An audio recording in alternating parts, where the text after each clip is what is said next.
But let me tell you something, Dr. King. There's something you have to learn. Please don't look down on anybody. Don't even look down on yourself. Don't look down on anybody in your life, no matter what you are, no matter who you are. Never you ever, because God could use the next person to uplift you. When I was working in Ochodi, I had these garage boys. They were my friends. And one happened to belong to a family that had this large expanse of land in Alagbado. And he took me there to show me their property. I helped them to bring some buyers. A week later, after I got the employment, they sent for me, the entire family. They had about 400 plots of land. They said they were giving it to me to sell on behalf of the 400 plots of land. Yes, in Alagbado. Apart from Nureni Yusuf, the former Air Vice Marshal, may so rest in peace, I don't think there was anybody who owned anything apart from families bigger than me by 1991 over there. So they gave me to sell. That's where you have AIT now and some other. They gave them to me to sell for 5,000 naira in 1990. 400 plots of land. Yes, each one 5,000 naira. And what will be my own? I asked them. They said anything you put on top is yours. We're not going to pay you commission. So I started settling. I saw the first 6 plots. The first thing I did was to go to National Concord, the Chief MKO Abiola's National Concord, one of the biggest newspapers in those days. I went there, I put my money there, run adverts. It was selling like hotcake. So if I'd sold 10 plots, I'll be making 50,000. In those days, 20,000 can buy you a brand new car. So I was making millions. And somebody advised me, Alan, start buying those properties yourself too. You have enough money. So I now floated Alan Onyema and Company, the real estate company. So I bought about 87 of those plots myself. At the time, I increased my price to 20,000, 30,000. So money was everywhere. Of course, I had my own share of stupidity as a young person. I was living in Airport Hotel for 2 years. Yes. I had my... and that was wrong. I like that confession. Yeah. That my own share. Oh Lord. Don't you ever emulate that, because youthful exuberance. But I was working very hard. What happened was that I didn't have time to start looking for houses. In those days, Keja was the in thing, and I never liked houses with 3-bedroom flat, 1 toilet. So to get anything that is en suite in those days was difficult. So I said, okay, let me go to the hotel, and I left where I was squatting. So I went there. That was how I ended up staying there for 2 years without knowing it. So even when I married in 1993, my wife, when she came in 1992, she visited me and she thought I had a house. And when we went to the hotel, she thought I left something there I wanted to pick. And I said, this is where I stay. The girl started crying. She started crying. So, but she later got to know that it was just one of those things. What I'm trying to say is this. I challenged myself. I got this boy that I didn't look down on him. He became my life-changing person, an angel of God. Don't look down on the person beside you. Yes. Don't look down. He could be responsible for your upliftment in life. So that was how I started the real estate business. I started buying Lekki. I was one of the biggest estate owners in Lekki in those days, up to 1998, where you had this Mayegu area of before Chevron. I don't think anybody owned anything bigger than me there. So a lot of people thought I just arrived with APs. No. But in 1992, I had to resign because I didn't want conflict of interest in my place of work. So I floated Onyema and Company, a law firm, then Allen Onyema and Company, the real estate, then International Business Links, Continental Business Links Limited. You have to study your environment, find out what they lack. When you're the first person to provide an answer, you become a millionaire. Get this. Go to your communities. Go to your environment, within your nation. look at those problems that have not found, nobody has found an answer yet. See if you could tackle that problem. It could be in your community, it could be in your local government, it could be anywhere. It could even be the vicinity you live in. If you're the first person to discover a solution to that, you're on your way to wealth. Look for a problem and solve and make money from it. Say I hear Yes. you. So, I floated Continental Business Link Limited. In those days, some of these importers, they didn't have links to manufacturers abroad, especially South Korea. So I got Korean businessmen. I did a trade exhibition at the Federal Palace, brought all these traders who would want to go into importation. They were paying me, going through me to import. And I was charging my commission, making legitimate money, bringing the Korean factories here. And they were exhibiting. The Koreans were paying me, Nigerians were paying me, millions rolled in. I'm talking about, I made my first millions at the age of 25. That was why I married very early too. I married at the age of 26. You married at 26. Yeah, my parents made sure I married at 26, but I was making too much money and many, understand. I understand. But I was a good boy. So, from there, I went into import and trade business. That's Every Child Limited. I was importing electronics, wholesale electronics into the country. I was discharging at the Hebrew Jetty in Apapa. We were selling in containers and all that. So I've always been there. But one thing I've noticed with me is the penchant for peace. While I was doing all this, anywhere I saw crisis, I used to put my head inside. Why did I name it Peace in the first place? I've told you, most of my businesses is Peace This. I'm the owner of all-time Peace Media Communication. I'm the owner of the International Center for Nonviolence and Peace Development. Most of my businesses are Peace This, Peace That. So when I wanted to float the airline, I started asking myself, what then? Peace divine? Divine peace?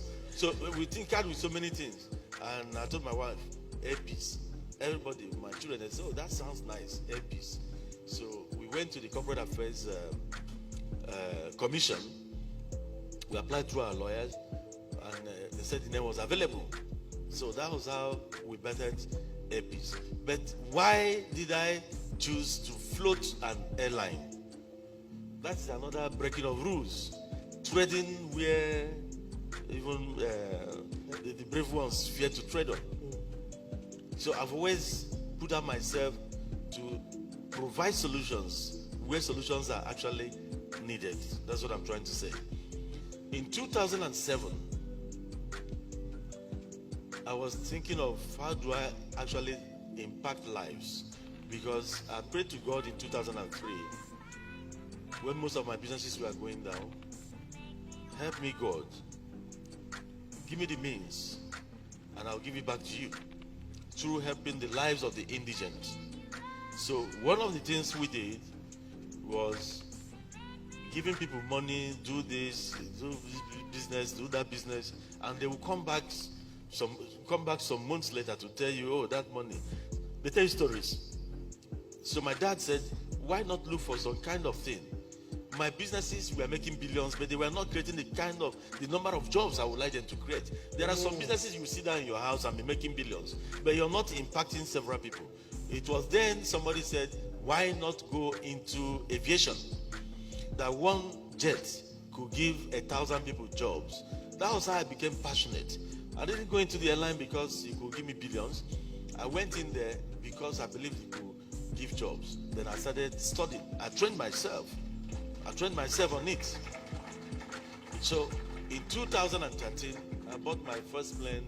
I bought the first 3 planes. They happened to be Donia jets. I took Bolahon Abaton, the owner of Air First Aviation.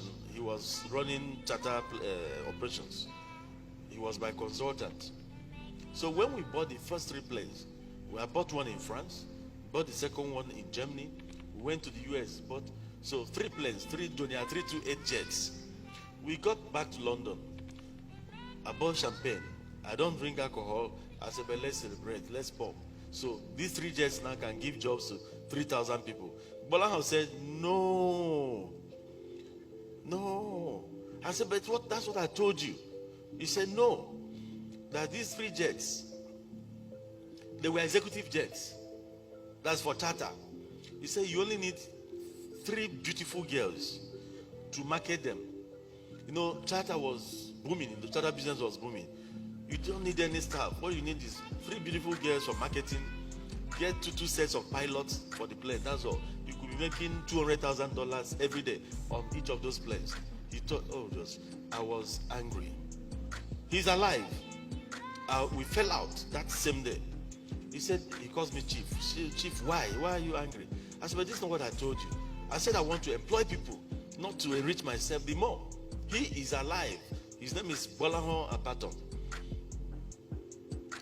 So he said, in that case, what you want to do is to buy Boeing. You want to go into full-blown airline. I thought it was charter. I said, yes, if that one could provide job. We were supposed to come back to Nigeria the following day. We had to go back to America. We went back to Texas to go and meet Jetran, Douglas Jaffe. We said, we've come back again. What is the problem this time? We want to buy Boeing. He said, why do you want to buy Boeing? I said, I want something that could give jobs to my people. He now looked at me. The white man looked at me and said, don't you think it's a dangerous field for you to venture? Airlines don't last in your country. And there's no gain in airline business. I said, I know, but it could give jobs to people. The man stood up and hugged me. He said, this is the first time a Nigerian will be coming here. The man is a billionaire in dollars. They sell planes in 200s. So he came to me and said, this is the first time a Nigerian will be coming here and be talking about his people. I'm going to help you. So, if I tell you the amount I paid for my first 4 Boeing 737, it's only God Almighty. You can explain it. Peanuts. That was how I started with 7 planes. And that, it happens that is the first time any Nigerian airline will be starting with more than 2 planes. I started with 7. And you packed it for almost 1 year. So. And they didn't give me license. Shebi, they say my airline belongs to Mama Peace. Mama Peace was in power, yet I didn't get license for almost 2 years. Is that possible? It's not possible. Alan, I have to beg you now, because if we sit here, yeah, we won't go today. But one of the things I want to tell everybody here, Alan Onyema is a proud lion. Alan Onyema is a living hero. Thinkation. While I was growing up, I was told about heroes. Heroes are people that have died. People that you hear in books. But today we have a living hero. And we recognize you today. We celebrate you today. We acknowledge you today. Is there any disruptor in the house? I want to say thank you for what you do. Why I'm taking you, this memory lane is in your march to success. You're going to meet a lot of stumbling blocks. There are people who will be out there.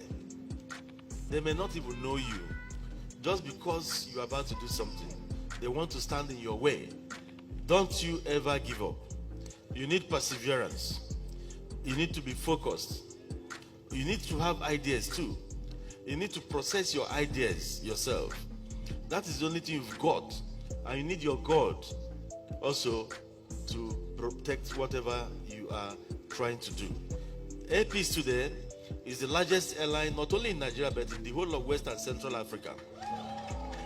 And in May, we shall be receiving our first batch of 13 brand new planes.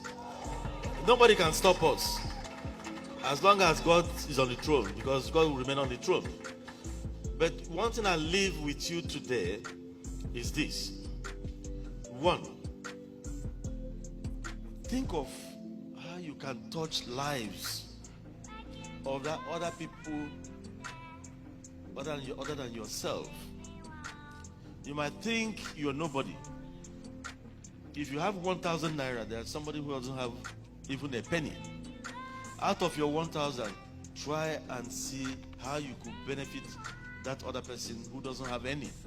You don't need to be a millionaire to start thinking about selflessness. You need to be selfless in your thoughts, because even the Bible says, love thy neighbor.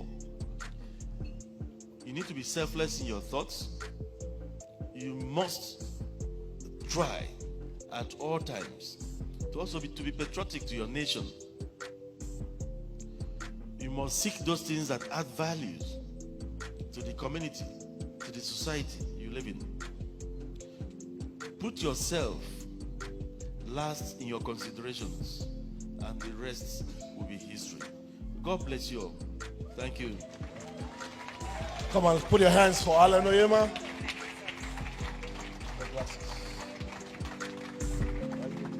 People were expecting that I should say that, but that's the code. You work for yourself.